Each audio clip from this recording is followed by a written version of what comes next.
Perkenalkan, nama saya Muhammad Rizal Aditya dari Prodi Informatika A3. Saya di sini akan menjelaskan struktur data dan algoritma yang mengenai stack. Stack pada struktur data adalah sebagai tumbukan dari benda sekumpulan data yang seolah-olah diletakkan di atas data yang lain. Koleksi dari objek-objek homogen atau suatu urutan elemen yang elemennya dapat diambil dan ditambah hanya pada posisi akhir top saja. Oke, saya akan menjelaskan lagi tentang apa itu lebih rincinya stack di sini. Oke.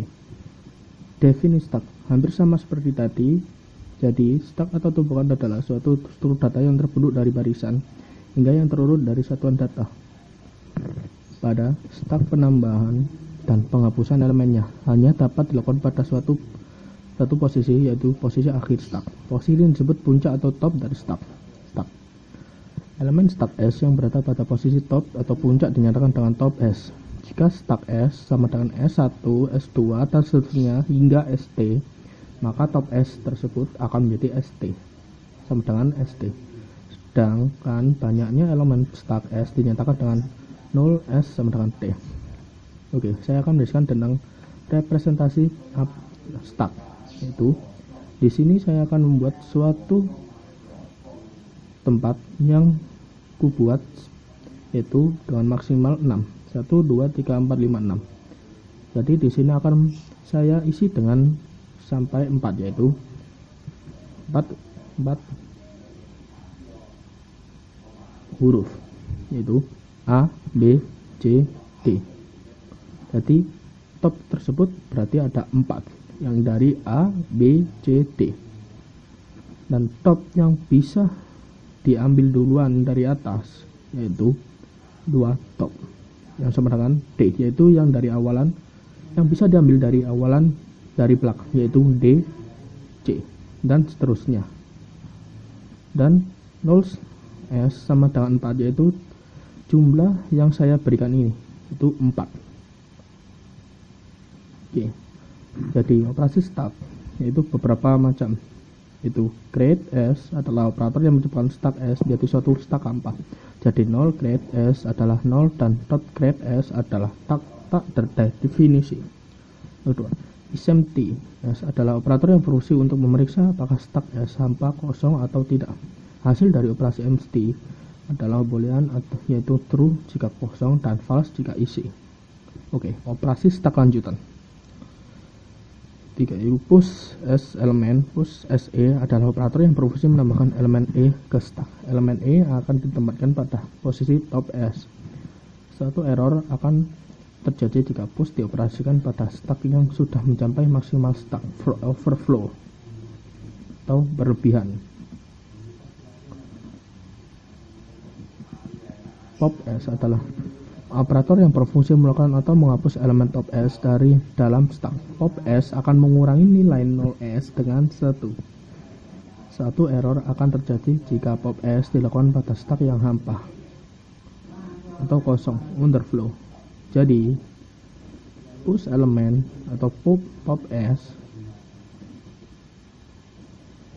itu bisa dijelaskan dengan begini. Jadi kita akan mengenal tentang push. Jadi push itu yaitu jika saya memberikan A, terus saya push lagi B dan C dan D dan seterusnya, itu dinamakan juga push, yaitu mendorong terus atau menambahkan terus. Nah, kalau pops atau yaitu adalah operator yang berfungsi melakukan atau menghapus elemen, yaitu pops itu mengeluarkan kan, jadi dia itu akan mengambil dari belakang yaitu D. Jadi D otomatis akan hilang. Jadi dari D ke C ke B dari A. Jadi lebih gampangnya itu jika ingin mengambil data itu berawal dari belakangnya dulu, bukan dari depan. Jadi pops operator yang berusaha melakukan atau menghapus elemen tersebut, jadi mengambil dari yang ke belakang sampai yang ke depan. Oke, Sekian dari penjelasan saya mengenai operasi stack dan operasi stack selanjutan. Sekian, terima kasih.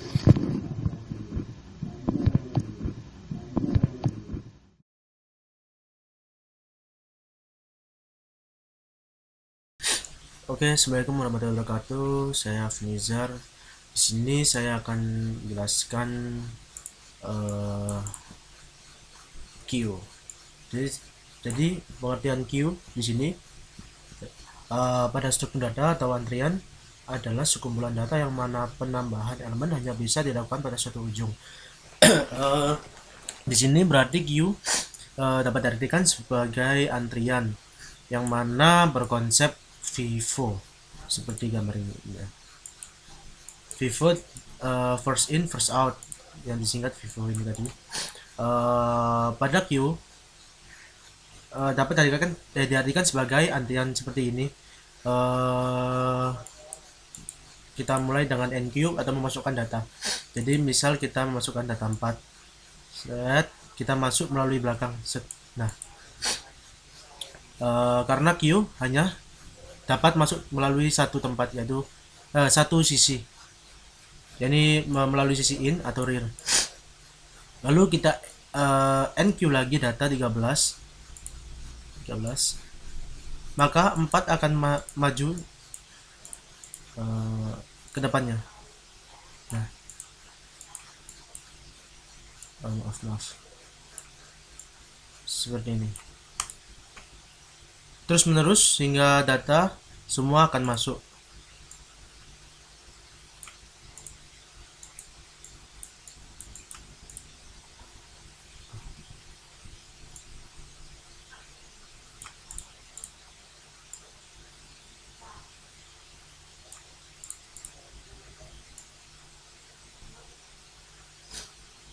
Jika semua data masuk, kita dapat mendequeue atau mengeluarkan data-data tersebut dengan konsep FIFO, yakni first in first out.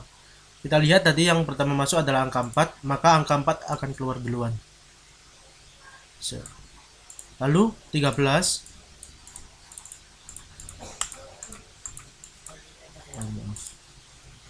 maka 13 akan maju.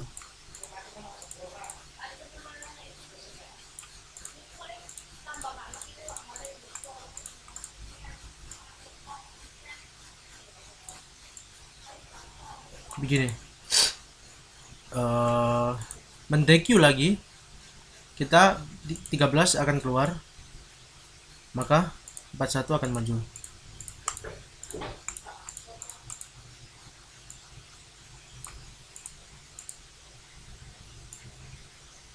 Hingga semua data keluar secara berurutan seperti antrian, karena berkonsepkan dengan first in first out. Maka siapa yang masuk duluan, maka dia akan keluar. Ya, sekian penjelasan singkat Q dari saya. Terima kasih. Wassalamualaikum warahmatullahi wabarakatuh.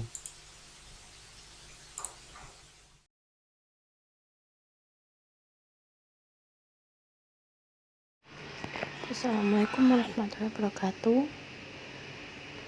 Nama saya Matu Sylvia.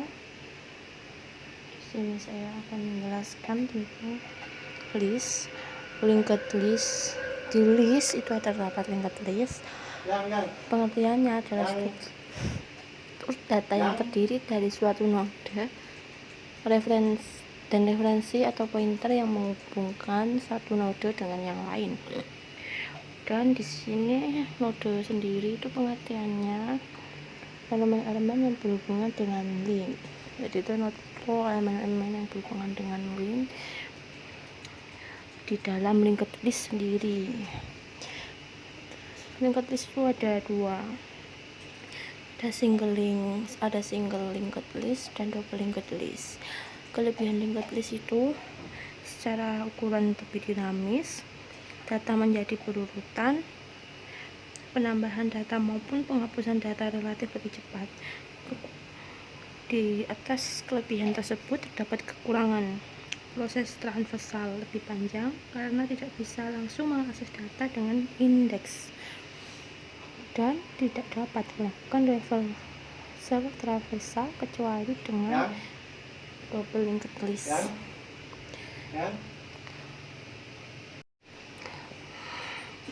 Adapun single linked list itu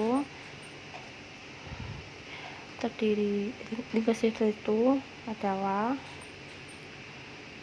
suatu linked list yang hanya memiliki satu variabel pointer, di mana pointer tersebut menunjuk ke kepala dan yang terakhir itu ekornya. Jadi terakhir itu ekor. Sedangkan double linked list itu suatu linked list di mana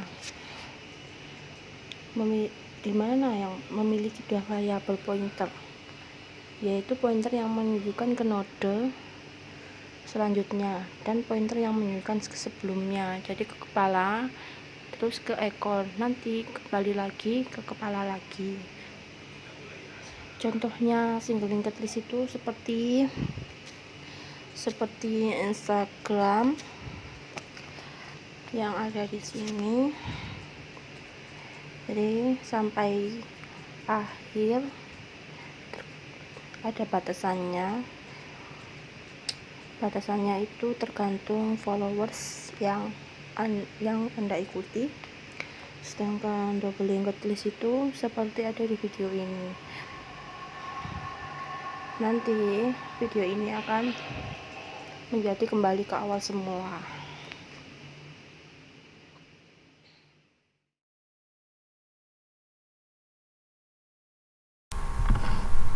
Assalamualaikum warahmatullahi wabarakatuh. Saya Pramatya Mahendra dengan nomor NIM 232. Di sini saya akan menjelaskan tentang array. Array adalah suatu variabel yang terdiri dari sekumpulan data di mana data-data tersebut mempunyai tipe data yang sama. Setiap data disimpan dalam alamat memori yang berbeda-beda dan disebut dengan elemen array. Array mempunyai tiga macam jenis, yaitu 1. Array satu dimensi. Array satu dimensi adalah kumpulan elemen-elemen identik dan tersusun dalam satu baris. Elemen tersebut mempunyai tipe data yang sama. Kedua, array dua dimensi. Array dua dimensi sering digambarkan sebagai sebuah matriks, merupakan perluasan dari array satu dimensi. Jika array satu dimensi hanya terdiri dari sebuah baris dan beberapa kolom elemen, maka array dua dimensi terdiri dari beberapa baris dan beberapa kolom elemen. Ketiga, array multidimensi. Array multidimensi merupakan array yang serupa dengan array satu dimensi maupun array dua dimensi, namun array multidimensi dapat memiliki memori yang lebih besar. Biasanya array multidimensi digunakan untuk menyebut array dengan dimensi lebih dari 2 atau array yang mempunyai lebih dari 2 subscript, seperti untuk menyebut array 3 dimensi, 4 dimensi, 5 dimensi, dan seterusnya. Contoh array sebagai berikut. Angka untuk menyimpan sederetan bilangan. Buku untuk menyimpan sekumpulan data buku. Mahasiswa untuk menyimpan beberapa data mahasiswa. Sebagai contoh, jika A merupakan sebuah array dengan tipe integer, maka notasi dari A adalah AN, dengan N merupakan nilai indeks dari array tersebut. Misal, A0 sama dengan 100, A1 sama dengan 200, A2 sama dengan 300, A3 sama dengan 400.